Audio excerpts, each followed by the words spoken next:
ಎಲ್ರಿಗೂ ನಮಸ್ಕಾರ. ನಾವು ಇವತ್ತು ಭಗವದ್ಗೀತೆಯ 3ನೇ ಅಧ್ಯಾಯ ಕರ್ಮಯೋಗದ 36ನೆಯ ಶ್ಲೋಕದ ಪರಿಚಯವನ್ನು ಮಾಡಿಕೊಳ್ಳೋಣ.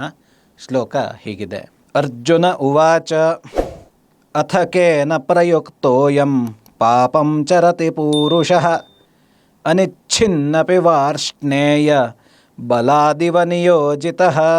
ಶ್ರೀಕೃಷ್ಣನ ಈ ಮಾತುಗಳನ್ನು ಕೇಳಿ ತನ್ನ ಕರ್ಮವನ್ನು ತಾನು ಮಾಡಬೇಕು, ಮಾಡಲಿಲ್ಲ ಅಂದರೆ ನಾಶ ಆಗತ್ತೆ, ಸಂಕರ ಆಗತ್ತೆ, ಹೀಗೆಲ್ಲ ಗೊತ್ತಾಗತ್ತಲ್ಲ. ಆಗ ಅರ್ಜುನ ಕೃಷ್ಣನನ್ನು ಕೇಳೋ ಪ್ರಶ್ನೆ ಇದು. ವಾರ್ಷ್ಣೇಯ ಅಂದರೆ ವೃಷ್ಣಿಯ ವಂಶಜಾತ, ವೃಷ್ಣಿ ವಂಶದಲ್ಲಿ, ಯಾದವರ ವಂಶದಲ್ಲಿ ಬಂದಿರುವ ವ್ಯಕ್ತಿ ಶ್ರೀಕೃಷ್ಣನೇ. ಹಾಗಿದ್ರೆ ಮನುಷ್ಯ ಈ ಪಾಪವನ್ನು ಯಾಕೆ ಮಾಡ್ತಾನೆ, ಪಾಪ ಕರ್ಮಗಳಲ್ಲಿ ಯಾಕೆ ತೊಡಗಿಸ್ಕೊಳ್ತಾನೆ ಅಂತ ನಾವು ಮುಂಚೆ ಗಮನಿಸಿದ್ವಿ. ಅಸೂಯೆ ಬಿಟ್ಟು ಕೆಲಸ ಮಾಡಬೇಕು, ಅನುರಾಗವನ್ನು ಬಿಟ್ಟು ಕೆಲಸ ಮಾಡಬೇಕು, ಕರ್ಮಫಲವನ್ನು ಬಿಟ್ಟು ಕೆಲಸ ಮಾಡಬೇಕು.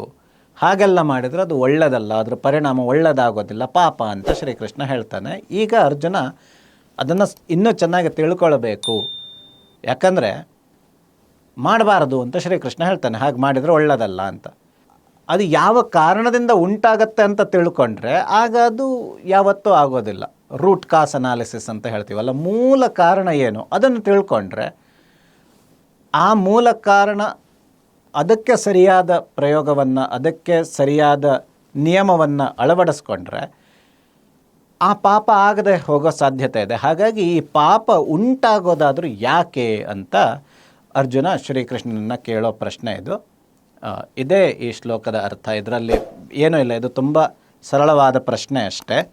ಕೇನ ಪೂರುಷಃ ಪಾಪಂ ಚರತಿ, ಯಾಕೆ ಮನುಷ್ಯ ತಪ್ಪನ್ನು ಮಾಡ್ತಾನೆ ಅಂತ ಪ್ರಶ್ನೆ. ಇಷ್ಟೇ ಈ ಶ್ಲೋಕದ ಅರ್ಥ. ಎಲ್ರಿಗೂ ನಮಸ್ಕಾರ.